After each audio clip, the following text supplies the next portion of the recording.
Hi friends, I am Nancy Limbasia. You are watching Sri Vidyaram Shaikshanik Sankul Panchauda. Today we are learn our Indian map and our all the state in our country. So let's start to learn Indian map. Are you ready? અરે વાહ, ચાલો હવે આપણે આ Indian map છે એ એવી રીતે હું તમને લર્ન કરાવીશ કે તમે 2 જ મિનિટમાં આખો નકશો છે એ ફૂલ ફિલઅપ કરી શકો. એવી મસ્ત મજાની ટ્રીક સાથે આજે હું તમને લર્ન કરાવવાની છું. તો જુઓ, સૌપ્રથમ તો આપણે તમે નાનેથી ભણતા આવો છો દિશાઓ. મેઇન દિશા 4 છે: ઉત્તર, દક્ષિણ, પૂર્વ અને પશ્ચિમ. તો આમાં તમે આ કઈ દિશા આવશે? અહીંયા ઉત્તર, અહીંયા આવશે દક્ષિણ, અહીંયા આવશે પૂર્વ, અહીંયા આવશે પશ્ચિમ. ઓકે, આ નકશામાં તમારે 4 દિશાના એવા રાજ્યો છે જે તમારે શોર્ટ ટ્રીક વગર યાદ રાખવા ફરજિયાત છે. આ નકશાઓ હું તમને જ્યારે સમજાવું ત્યારે શારીરિક રીતે અને માનસિક રીતે અહીંયા હાજર હોવા જોઈએ, તો જ તમે આ નકશો શાંતિથી સમજી શકશો અને 2 મિનિટમાં ફૂલ ફિલઅપ કરી શકશો. જો અહીંયા તમારી હાજરી હશે તો સમજાણું. હવે જે 4 દિશા છે ને એ 4 દિશાના રાજ્યો તમારે ફરજિયાતપણે યાદ રાખવાના છે. એમાં ઉત્તર દિશામાં જોઈએ તો આ તમને ખબર જ છે, આપણું ભારતનું શીશ, ભારતનું મુકુટ કહીએ તો જમ્મુ અને કાશ્મીર, જે તમને યાદ જ છે. અને યાદ ન હોય તો ફરજિયાતપણે યાદ રાખવાનું જ છે, જમ્મુ અને કાશ્મીર. ઉત્તર દિશાનું એટલે કે ભારતનું મુકુટ હોય તો જમ્મુ અને કાશ્મીર, જે તમને યાદ રાખવું ફરજિયાત છે. એના પછી જોઈએ તો દક્ષિણ દિશાનું આ છે તમિલનાડુ. શું છે? તો કે તમિલનાડુ. ઓકે, ઉત્તરમાં કયું? જમ્મુ કાશ્મીર. દક્ષિણમાં કયું? તમિલનાડુ. જે આ તમિલનાડુ છે એની શોર્ટ ટ્રીક તમને કહીશ, પણ ઉત્તર દિશાનું જમ્મુ કાશ્મીર ફરજિયાત તમારે યાદ રાખવાનું છે. એના પછી જે પૂર્વ દિશામાં, તો આ તમને જે ભાગ દેખાય છે ને એ છે આપણું અરુણાચલ પ્રદેશ. કયું છે? અરુણાચલ પ્રદેશ, જેની શોર્ટ ટ્રીક આપીશ નહીં, તમારે ફરજિયાતપણે યાદ રાખવાનું છે. ઉત્તરનું જમ્મુ કાશ્મીર, દક્ષિણનું તમિલનાડુ, પૂર્વનું છે અરુણાચલ પ્રદેશ અને પશ્ચિમનું તો આપને ખબર હોવી જ જોઈએ. કયું છે? પશ્ચિમનું છે ગુજરાત, જે ફરજિયાતપણે યાદ રાખવાનું છે. ઓરાઈટ, હવે એના પછી આપણે શરૂઆત કરીએ તો તમને હવે એના પછી છે આ ફૂલ દેખાય છે બધાને? ફૂલ એવી જ પાખડી અહીંયા તમને દેખાય છે. આ એની દાંડી દેખાણી. એ શું સૂચવે છે? તો કે ફૂલનો સ્પેલિંગ ફૂલ, PHUL. આપણે વોટ્સએપની ભાષામાં એમ લખીને PHUL, તો અહીંયા આપણે એમ લખી P, અહીંયા લખી H, અહીંયા લખી U.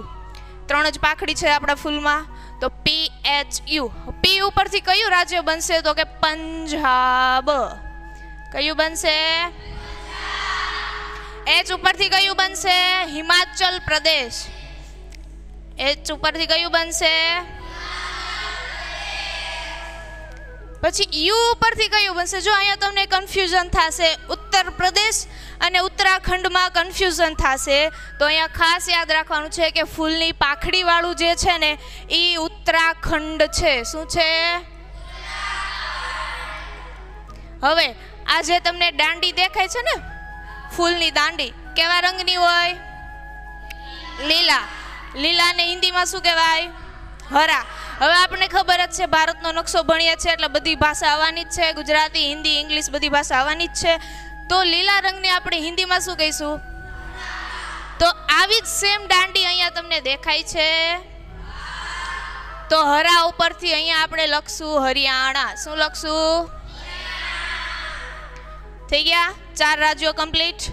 પહેલું શું? P ઉપરથી પંજાબ, H ઉપરથી હિમાચલ પ્રદેશ, U ઉપરથી ઉત્તરાખંડ અને હરી દાંડી ઉપરથી આવશે હરિયાણા. કમ્પ્લીટ. ઓરાઈટ, 4 રાજ્યો કમ્પ્લીટ. ટોટલ આપણા ભારતમાં કેટલા રાજ્યો છે? 28. કેટલા? કેન્દ્ર શાસિત પ્રદેશો કેટલા છે? 8 છે. કેટલા? હવે જો આ ફૂલ આપણું અહીંયા કમ્પ્લીટ કરી, તો એમાં એક કંઈક નાનું એવું રહી ગયું. દેખાણું કોઈને? અહીંયા છે એ શું છે? વેરી ગુડ, આપણું કેન્દ્ર શાસિત પ્રદેશ યાની કે દિલ્હી, જેને દિલ્હી પણ કહી શકાય. ઓકે, ફૂલ પૂરું થયું, ચારે દિશા પૂરી થઈ, પ્લસ એક છોટું સા જે દિલ્હી છે એ પણ કમ્પ્લીટ થઈ ગયું. ચાલો આપણે આગળ વધીએ.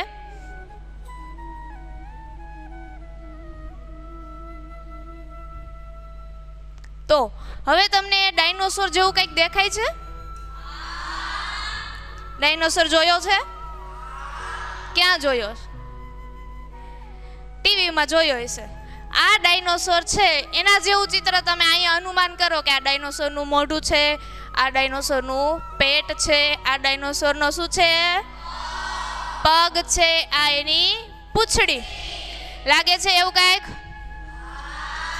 દેખાણું? મોઢું, પેટ, પગ અને ઓકે. હવે મોઢું તો આપણે જોઈ ચૂક્યા, મોઢું શું છે? હવે એવું અનુમાન લગાવો કે આ ડાયનોસોર આ સાઈડ હતો. ક્યાં હતો? હવે અહીંયાથી ભારતના મધ્યમાંથી જાય છે ડાયનોસોર. શું કરે છે? ભારતનું મધ્ય જ કહેવાય ને, વચ્ચોવચ્ચથી જાય છે. જો તો આપણે એવું લગાવી કે ડાયનોસોર મધ્ય में से गुजर रहा है. हिंदी बोलવું પડે ને ભાઈ, આપણી ભારતમાં બધું મિક્સ છે, ખબર છે ને? તો ડાયનોસોર मध्य में से गुजर रहा है. गुजर रहा है यानी कि क्या जाए છે? તો કે ગુજરાતમાં. ગુર્જર यानी कि गुजरात. मध्य में से यानी कि मध्य प्रदेश. હવે ડાયનોસોર કેટલો મોટો હોય? આઈડિયા છે ને બધાને? મોટો જ હોય, નાનો હોય ન હોય ને? તો ડાયનોસોરનો જે પગ છે ને, પગ 36 કિલોનો છે. કેટલો? તો 36 ઉપરથી આપણે શું યાદ રાખશું? મોઢું ગુજરાતમાં ગયું યાની કે ડાયનોસોર ગુજરાતમાં પહોંચી ગયો છે. એનો પેટ છે એ મધ્ય પ્રદેશમાં છે. એનો પગ છે એ 36 કિલોનો, એટલે છત્તીસગઢ. હવે એની આ પૂંછડી છે ને, પૂંછડી એ એક ઝાડીમાં ફસાઈ ગઈ છે. ક્યાં ફસાઈ ગઈ છે? તો ઝાડી પરથી ઝારખંડ. શું યાદ રાખશું? डायनोसोर मध्य में से गुजर रहा है यानी कि गुजरात. मध्य यानी कि मध्य प्रदेश. पग एनो 36 किलोनो છે यानी कि छत्तीसगढ़. પૂંછડી ક્યાં છે? તો કે ઝાડીમાં ફસાયેલી છે, એટલે કે ઝારખંડ. ઓરાઈટ. હવે આ પૂંછડી, આ ઝાડી છે, અહીંયા ઝાડી છે, તો ઝાડીની બહારનો વિસ્તાર છે. આ બહારનો વિસ્તાર કહેવાય ને, ખુલ્લો વિસ્તાર. તો બહારનો વિસ્તાર યાની કે બિહાર. ઓરાઈટ. બહારનો વિસ્તાર યાની કે સમજાઈ ગયું? આ બધું પતી ગયું. મધ્ય પ્રદેશ, છત્તીસગઢ, ઝારખંડ અને બિહાર, ફૂલ ડાયનોસોર કમ્પ્લીટ થઈ ગયો. હવે શું છે? તો કે આ ડાયનોસોરનો પગ અહીંયા પૂરો થાય છે. આ રહ્યું ને, અહીંયા તેલ પડ્યું છે. શું પડ્યું છે? તેલ, ઓઇલ. જોયું છે ને? ઓઇલ. ઓઇલ અહીંયા ઢોળાયેલું છે, એટલે ડાયનોસોરનો પગ છે ને લપસે છે. શું થાય છે?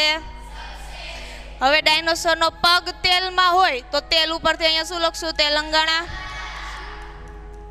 પગ તેલમાં છે, પૂંછડી ઝાડીમાં છે, અને એક કૂતરું આવીને પગમાં બટકું ભરે છે. શું કરે છે? એક તો ડાયનોસોર ફૂલ ગુસ્સામાં હોય.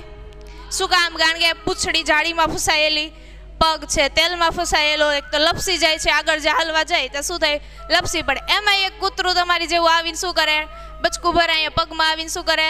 બચકું ભરે. તો ડાયનોસોરને શું થાય? ફૂલ ગુસ્સો આવ્યો. શું થયું?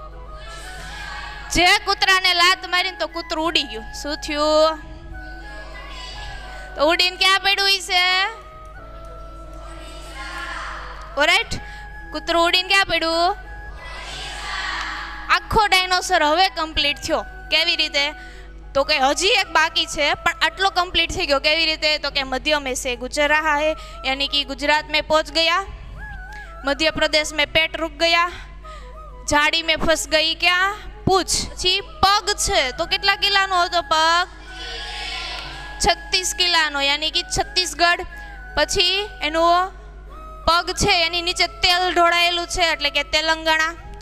હવે તેલના કારણે લપસી જાય છે, એમાંય કૂતરું આવીને સળી કરે, એટલે મગજ જવાનું જ છે. તો શું કરે છે? કૂતરાને જે લાત મારે ને તો કૂતરું ઉડી ગયું. ઉડીને ક્યાં પડ્યું? ઓડિશામાં. હવે આ તમને ભાગ દેખાય છે. હવે ડાયનોસોર કેટલો ડેન્જર હોય ખબર હે ને? એની નીચે એક વ્યક્તિ ઊભો છે. વિચાર કરો એ કેટલો મહાન હશે.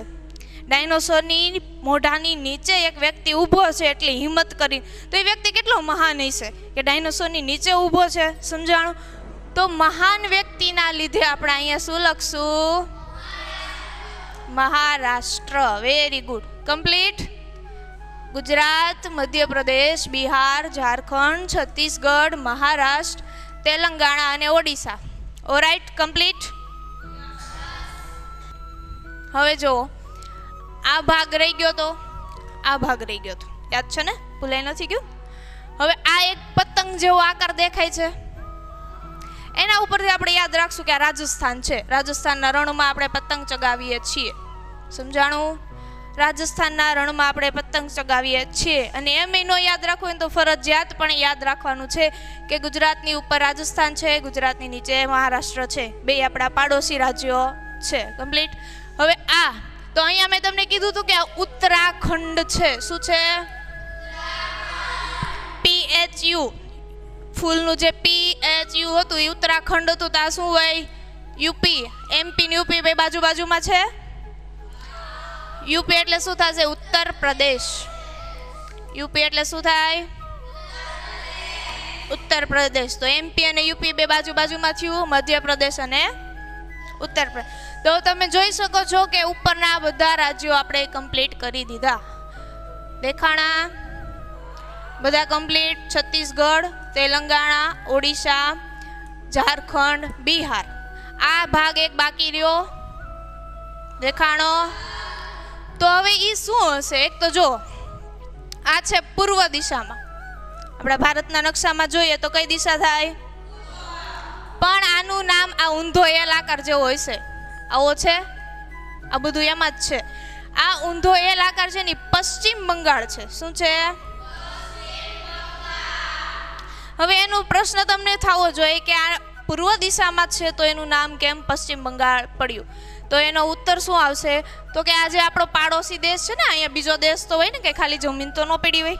બીજો દેશ છે બાંગ્લાદેશ. કયો છે? બાંગ્લાદેશ અહીંયા હોય તો એની પશ્ચિમ દિશામાં આવે કે ન આવે? આવે. એની અહીંયા ઉત્તર થાય, અહીંયા દક્ષિણ થાય, અહીંયા પૂર્વ થાય, અહીંયા પશ્ચિમ થાય. તો બાંગ્લાદેશની પશ્ચિમ દિશામાં આવતો હોવાથી તેનું નામ શું પડ્યું? પશ્ચિમ બંગાળ. આપણી દિશા નથી જોઈ. કોની દિશા જોઈ? દિશા એટલે કોઈ છોકરી ને હો, દિશા. યાદ રાખજો. પશ્ચિમ બંગાળ નામ શું કામ પડ્યું? તો કે પાડોશી દેશનો પશ્ચિમ દિશાનો રાજ્ય હોવાથી તેનું નામ પશ્ચિમ બંગાળ પડ્યું. હવે આ એલ આકાર ભૂલાવો જોઈએ નહીં. હલો, આ પણ કમ્પ્લીટ થઈ ગયું. હવે એના પછી નીચે જોઈએ. ચાલો, હવે તમને અહીંયા એક વીણા દેખાય છે? દેખાય છે ને? હવે આપને જે ચિત્ર દેખાતું હોય ને એવું આપણે અનુમાન લગાવી લેવા. અત્યારે નકશો યાદ રાખવા પૂરતું. હવે આ વીણા છે ને એ અહીંયા તમને એવો આકાર દેખાતો હશે. એ વીણા એક અંધ વ્યક્તિ વગાડે છે. કોણ વગાડે છે? અંધ વ્યક્તિ વગાડતો હોય તો એના ઉપરથી આપણે કયું રાજ્ય હશે? આંધ્રપ્રદેશ. Very good. હવે આ અંધ વ્યક્તિ ગિટાર વગાડે છે ને એટલે અહીંયા બેઠેલો વ્યક્તિ શું કે છે કે આ અંધ વ્યક્તિ છે ને નાટક કરે છે. શું કે છે? જો એક તો જે વ્યક્તિ અંધ હોય ને એમાં બીજી કલા કૌશલ્યતા વધારે હોય. તમે જાણતા હશો, ન જાણતા, જે વ્યક્તિ અંધ કે એમાં બીજી કલા વધારે હોય. આપણે એને અંધ વ્યક્તિને રિસ્પેક્ટ આપવાની છે, બટ અત્યારે ખાલી યાદ રાખવા માટે આપણે એનું એક્ઝામ્પલ લીધું છે. બાકી આપણે એને રિસ્પેક્ટ તો ફૂલ આપવાની જ છે. હવે અંધ વ્યક્તિ ગિટાર વગાડે, વીણા વગાડે છે એટલે અહીંયા ઊભેલો વ્યક્તિ એમ કહે છે કે આ તો આંધળો છે, નાટક કરે છે. જો જસ્ટ એક્ઝામ્પલ છે, મગજમાં રાખવાનું નથી, ખાલી યાદ રાખવા માટે. શું કહે છે કે આ તો નાટક કરે છે, આંધળો છે એમ. એટલે નાટક ઉપરથી આપણે અહીંયા કયું રાજ્ય આવતું હશે? Very good, Karnataka. સમજાણું? અંધ વ્યક્તિ વીણા વગાડે છે એટલે કે આંધ્રપ્રદેશ. આ બાજુવાળો શું કે છે? આ તો નાટક કરે છે એટલે કર્ણાટક. હવે આ તેલંગાણા મેં તમિલનાડુ મેં તમને અગાઉ કહી દીધું હતું. તો એની શોર્ટ ટ્રીક આપું તો અહીંયા વ્યક્તિ ઊભો છે એ શું કહે છે કે હાલો આપણે એક નાડું લઈને જઈએ અને એને બાંધી દઈએ એટલે વીણા વગાડતો બંધ થઈ જાય. અહીંયા ઊભેલો વ્યક્તિ શું કહે છે કે હાલો આપણે એક નાડું લેતા જઈ અને એ અંધ વ્યક્તિને બાંધી દઈએ એટલે એ વીણા વગાડતો બંધ થઈ જાય. એટલે નાડા ઉપરથી પણ તમે યાદ રાખી શકો. તમિલનાડુ, અંધ વ્યક્તિ ગિટાર વીણા વગાડે છે, બાજુમાં ઊભેલો વ્યક્તિ એમ કે છે આ તો નાટક કરે છે એટલે કે કર્ણાટક. અહીંયા ઊભેલો વ્યક્તિ એમ કે છે કે ચાલો આપણે એક નાડું લઈને જઈએ અને એને બાંધી દઈએ એટલે તમિલનાડુ. અને આ તો તમે જોવો જ છો કોના જેવો શેપ છે તો કે કારેલા જેવો. કોના જેવો? કારેલા ઉપરથી આપણે શું કરશું? કેરળ. શું કરશું? તો અહીંયાના બધા જ કમ્પ્લીટ. કેરળ, તમિલનાડુ, કર્ણાટક, આંધ્રપ્રદેશ બધા કમ્પ્લીટ. પાક્કું? આ ક્યાં ગયું? ક્યાં ગયું? ગોવા. ગોવા ફરવા વહી ગયું. આ નાનું એવું છે એ શું છે? જો તમને યાદ હોય તો મહાભારત જોયું છે કોઈએ? સાંભળ્યું છે મહાભારત? એનું ટાઇટલ સોંગ છે ને, મેઇન ટાઇટલ સોંગ જૂનું મહાભારત, જૂના મહાભારતનું જે ટાઇટલ સોંગ છે ને એ એક અંધ વ્યક્તિએ જ ગાયું છે એટલે આપણે એને રિસ્પેક્ટ ફૂલ આપવાની છે. હવે આપણો આ સાઈડનો આખો નકશો પૂરો થઈ ગયો. ડાયનોસોર જોઈ લીધો, ફૂલ જોઈ લીધું, એના પછી કારેલું જોઈ લીધું, વીણા જોઈ લીધી. હવે આપણે જવાનું છે પૂર્વ દિશા સાઈડ. ક્યાં જવાનું? હવે એમાં પૂર્વ દિશાની જે આકાઈ છે એ 7 બહેનોના નામે પ્રખ્યાત છે. કયા નામથી? 7 બહેનોના નામથી પ્રખ્યાત છે. તો આપણે એને ભણીશું. અહીંયા આપણે ઊંધો એલ આકાર જોયો તો જે પશ્ચિમ બંગાળ હતું. પશ્ચિમ બંગાળ હતું. હવે આ એક તમને સિક્કા જેવો ભાગ દેખાય છે, ગોળ સિક્કો આપણે આપે છે ને ઘરે સિક્કા.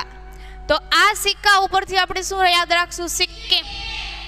ઓરાઈટ, સિક્કિમ. શું? સિક્કિમ. ચાલો હવે આ એક તમારી જેવો નાનો એવો બાળક તમને દેખાતો હશે. દેખાય છે? તો એ બાળકે પગમાં શું પહેર્યું છે? મોજા પહેર્યા છે. શું પહેર્યું છે? તો અહીંયા એનો પગ હોય, પગમાં શું હોય?